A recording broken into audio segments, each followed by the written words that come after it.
Mr. Dominic Reimbold, you are a British citizen living now in Spain. Yes, I've come with my wife and kids from England. We arrived a couple of years ago, and I'm just applying for the residence after having worked between Cambridge and Spain for most of last year. Have you been affected by Brexit? Actually, I said no earlier, but since I've been here, I think there is a delay in the work permit, although I will get it. I'll get the residence because my wife and kids are Spanish, so I have priority and I have the right. But yeah, I think there's economically there hasn't been. The UK is Europe's biggest client, and the UK sends more services and goods to you. We buy more services and goods of Europe than Europe buys off the UK. So Brexit hasn't really affected the balance of payments or trade between the two entities. So the UK is still the biggest buyer of Europe for many goods and services, although we send less back. So there's a big fuss about, the veterinary norms or whatever. I mean, it's symbolic. The really important thing is the balance of trade, which is in favour of the EU, and it hasn't really been affected by Brexit. Do you miss the European community? Do you mean the EU Yeah. entity? No, but it's encrusted in British law. It's very difficult to repeal the directives. It's very much in the mindset of the civil service, and I think that's a shame. If I voted to stay, if you leave, you leave. You don't do it halfway. And I'll tell you something, no one's ever heard of Pesco. You don't know what Pesco is? Tesco, yeah, the supermarket. No, Pesco with a P. Ah, sorry. Pesco. No, it's What's there's a joke. The Tesco club card is you get this discount card in Tesco. No. Pesco. No one's ever heard of Pesco. And Pesco is a treaty. A treaty. Nobody voted for this. It's been approved. It's a legal treaty which binds the UK to the defence infrastructure in Europe, including the command and control of men and women in the armed forces in the UK. Now, we left Brexit, but not Theresa May, who was the next one? Liz Truss signed the next agreement with no discussion, no consultation in the UK Parliament, very little, that we would adhere to the PESCO Treaty. And that means the nuclear deterrent in the UK comes under European control, same as the French deterrent. PESCO, you need to do a separate document about PESCO. PESCO is this spider's web of little conditions which go into the infrastructure of Malta, Italy, France, Poland, whatever, that says if there's a crisis and emergency in Brussels, they say, we're in charge. They take control of armaments, armed forces, and defense, just like that. So welcome back. So we haven't really left in that sense, not militarily, right? And it's crazy because it's duplicating what NATO is doing. It's competing with NATO, right? You've never heard of PESCO. You need to find out about PESCO. And it's quite scary because it is absolute control. It really is absolute control. How is England? At the moment, well, I've been here for about a year, but I'd say quite troubled. It's a divided society, very much like America. There's a lot of inequalities. I think the Labour government now is being quite abusive. The Conservative government wasn't much better.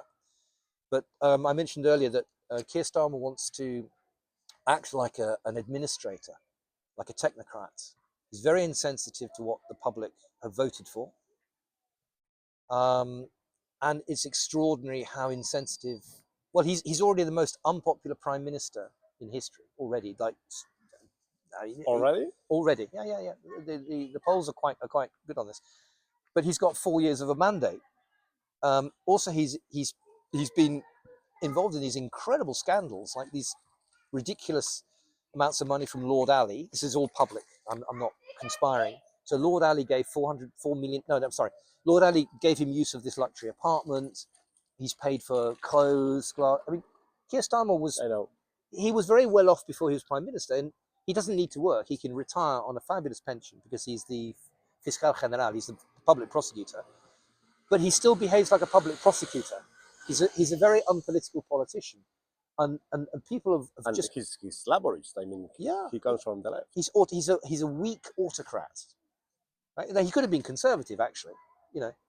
So I think, yeah, it's a very troubling time. There's a lot of social unrest. And again, the institutions, I work for the police in the UK, the police have lost their sort of neutrality. The institutions like the civil service are very politicized. But I would also say the universities have become horribly politicized, and they should be neutral. They should be centers of excellence. do I understand correctly? The police has lost neutrality. Yes. You said I, that. I worked in the. Why? I think they've become very politicized. The origin of the English police is that they were there. Okay, so many ex-policemen that I've spoken to and who published say that the origin of Peel, when Peel established the police back in the last century and before, their motive was act without fear or favor. You are neutral, right? You uphold the law. They are now interpreting the law. Literally, last week there was a Hezbollah eulogy. The guy the leader of Hezbollah was executed. I mean, Hezbollah is a prescribed terrorist organization. There was an interview literally on media last week where two policemen said, this is a vigil. This is like a respectful homage to the Lebanese leader. And it's like they were wrong twice. First of all, he wasn't the Lebanese leader. No one elected him. Secondly, he was a terrorist. And the police are recorded saying it's a vigil for the Lebanese leader. No, it's apología del terrorismo. It's a demonstration in favor of a terrorist who was killed by the Israelis. And the policemen were saying the opposite. That's just wrong, right? And even if they were against the process, they should have just said it's illegal, you can't have it, without giving their opinion. And they said, were they Muslims in that case? The policemen? The policemen were Muslims? no, they looked not to be Muslim. Yeah, but there has been a case of a famous poster girl who was a Muslim police agent who turned out to have been actually supporting jihadis in Gaza. It's embarrassed the UK, the police. But perhaps some other time we can do it. I signed the Official Secrets Act and I signed a non-disclosure agreement about the work I did in the police. But I can say that the work I did was, I was basically developing materials to train new police officers for a large police force in two projects. And when I was asked to do material for DI&E, diversity, equity, and inclusion, I objected about the impartiality of some of the exercises, and it was upheld. They said, "Oh yes, you're right. That's actually against the law," but it was replaced with another exercise equally biased. I just said, "Okay, I get paid. I'm professional. I don't want any problems here." So I know firsthand the materials because I prepared the materials, I presented them, and I've enabled that police force to make videos about things which are nothing to do with police policy. They're from TED Talks or from external speakers. There have been a lot of demonstrations, even in London, against, well, in favor of Palestinians, Yeah. but it's as well in favor of Hamas and against Israel. Very much. I've seen some pro-Israeli, it's very, very polarized for a start, right? Now, the policing has been biased. For example, you see the Hamas protesters or the openly jihadist protesters shouting slogans which are actually illegal. There's two recorded examples, and nothing has happened to those protesters. There was a protester famously, he's an Iranian guy, he's been arrested twice, and his sign says, Hamas are terrorists. He was arrested for saying what is legally. Technically, Yeah. So I've seen other Israeli protests on the media, haven't been there, where the Israeli supporters have said Hamas are terrorists, and they've got the signs up. But the police, instead of compensating, are telling them to go away. They're sort of pushing them away because they can't provoke the pro-Hamas, the pro-Palestinian protesters, and that really upsets a lot of the British public. So a lot of these protests are very well organized and probably financed. The signs they have are from the Socialist Workers' Party, and they're impeccable. That takes resources and organization, and they're systematically brought out. The other embarrassing thing is, last year, some people were interviewing the protesters saying, from the river to the sea, Palestine will be free. Okay, and they would say, which river? Which sea? And they recorded people who were there saying, oh, I don't know. Which river, which sea? The Jordan. Yeah, but they don't know. Yeah, but that means a new Holocaust for it means you know, people. But the people protesting who were chanting that didn't know what it meant. They didn't know that it means the extermination of Israel, basically, and they didn't know from which sea to there which. There was a Spanish minister that said said the same, and maybe she didn't know it. Well, it is contentious, but the meaning is fairly obvious. It's basically there is one state. Okay, so what happens to the Arabs, to 2 million Arabs that live in Israel? What happens to them? And what Well, happens to the Israelis? it's to push Israelis to the sea. The implication is about 95% there. You know, so that's What's the most important problem for the British government now? oof, oh goodness me. Tell me one. Uh, I will ask you the same question for the British government and later for England. okay, I'd say for the British government, I'd say the fragmentation of civil society, and what they won't realise is, I would say, the capture of institutions that should be neutral. So we've got the BBC, we've got the civil service, the NHS has now become very politicised. It's the biggest workforce in Europe. It's enormous, and they keep on giving it more money. I mean, okay, you can use. We're talking billions of pounds, not euros, for the NHS, and they're just not managing properly. So what's the biggest problem for the British government? I think it's there could be many, but the fragmentation of society is becoming very contentious. We've had riots, and there's a lot of unhappiness within British society. I think the debt is going to also become an important problem. Britain is quite highly indebted now, and Britain is running out of money, so they have to rethink the energy. The energy sovereignty is a crisis, and they keep on pushing it forward. There's a guy called Ed Miliband who is quite happy to publicly demonstrate his lunacy. I mean, he doesn't have a cost benefit analysis of what the power source in the UK should be, and has been resuscitated. He was forgotten about 10 years ago. He's come back, and really he's out of control, I would say, about the sovereignty, the energy sovereignty of the UK. He's proposing these mega projects which have no cost benefit justification. And the government, I think, is maybe waking up to the fact that these are impossibilities that will impoverish the country. They won't just impoverish the country. The UK has the highest electricity cost in Europe. So the industry that there is doesn't really have, Falling down. yeah, it's falling down. But they're talking about blackouts, just not having electricity unless there's a backup. Well, I'm in Spain at the moment. What do you think about immigration in England? You have had a lot of riots. So personally, I'm pro-immigration. I think you need to have immigration because you renovate. So, but it is out of control, and I think most British people are very unhappy with immigration, including past immigrants that have had to wait 20 years to get their nationality. So the crisis now is the boats that are coming from the Channel. Britain pays France 200 and something, a lot of money, and the French are sort of symbolically stopping it. But there's a lot of malestar. There's a lot of unhappiness that, for example, you can't get a dentist or a GP, a doctor now, and yet the immigrants, we don't even know where they're from. There's no justification for coming from Albania. There are a lot of them, and it shows in schools, hospitals, and housing. It really has had a big impact. We don't know how many people live in London. We actually don't know. I was working in London 10 years ago, and my office looked at the Grenfell building. The Grenfell was a famous tower that basically burnt down. We had two people that lived next to the Grenfell building that worked there. The first thing is we put the shutters down because people were distracted by the fire. The fire took about a week just to not be visible, and this is 6 miles away. The other thing that these two workers told us is that building, day and night, had people coming. And when they analysed the fire afterwards, they found an apartment which had bunk beds, literas, which were day and night being used. They don't know how many people were killed in that building. That was 10 years ago. 10 years ago. So what it says is there are a lot of people who are living in London that we never heard of 10 years ago. They said there were 67 people who died in the Grenfell fire. So we never found out. 2 years after the Grenfell fire, a person that said that they lived there was found to be fraudulent, was asking for money for compensation. It took them 2 years to find out that that person didn't live in that building, right? So 10 years on, we've had uncontrolled immigration. We don't know how many people live in the UK. And worse still, we don't know who they are.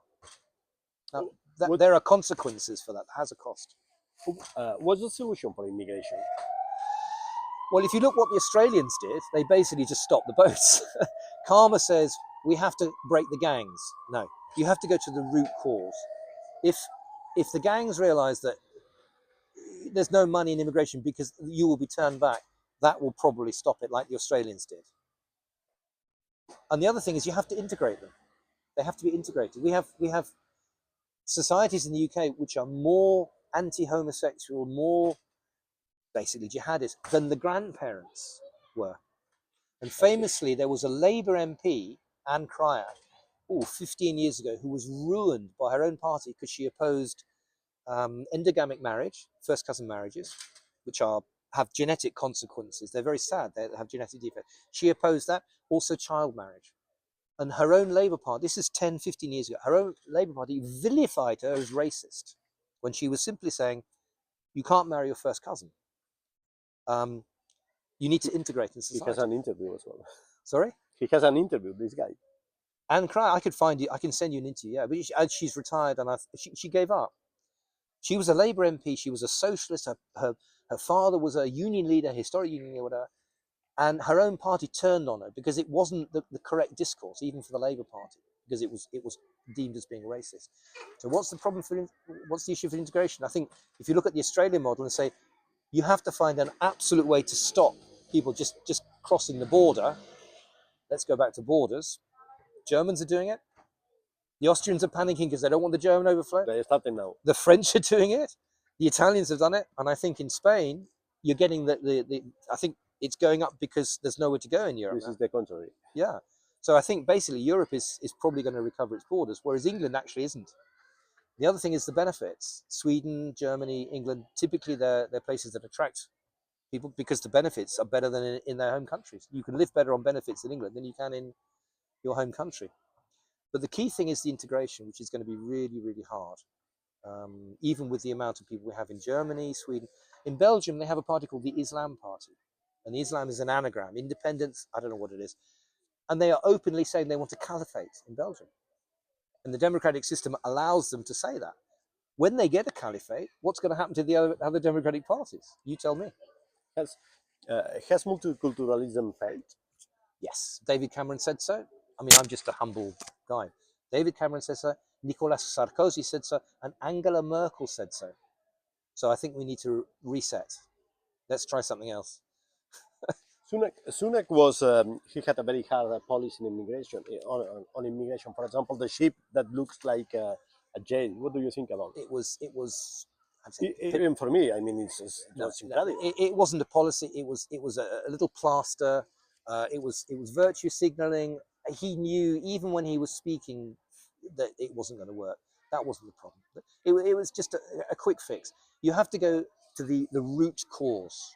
And none of the political parties have the appetite for going to the root cause. That's why the extremists who don't care are getting power. You need a centrist government that's firm, in my opinion. You know, you could even, I mean, look, the Danish socialists, 2 years ago, the socialist government then said, no, we want Denmark to be Denmark. Don't abuse children. Don't be a jihadist. Don't break the law. They changed their mind. And they were socialists. So it's not just a right-wing thing. You can have either party, but you have to have a firm immigration policy, which says we'll have a principled immigration policy. We'll have people that deserve to come here, but not excessive and not undocumented. Are conservatives recovering, or they will be on the opposition for a long time? I'm not sure.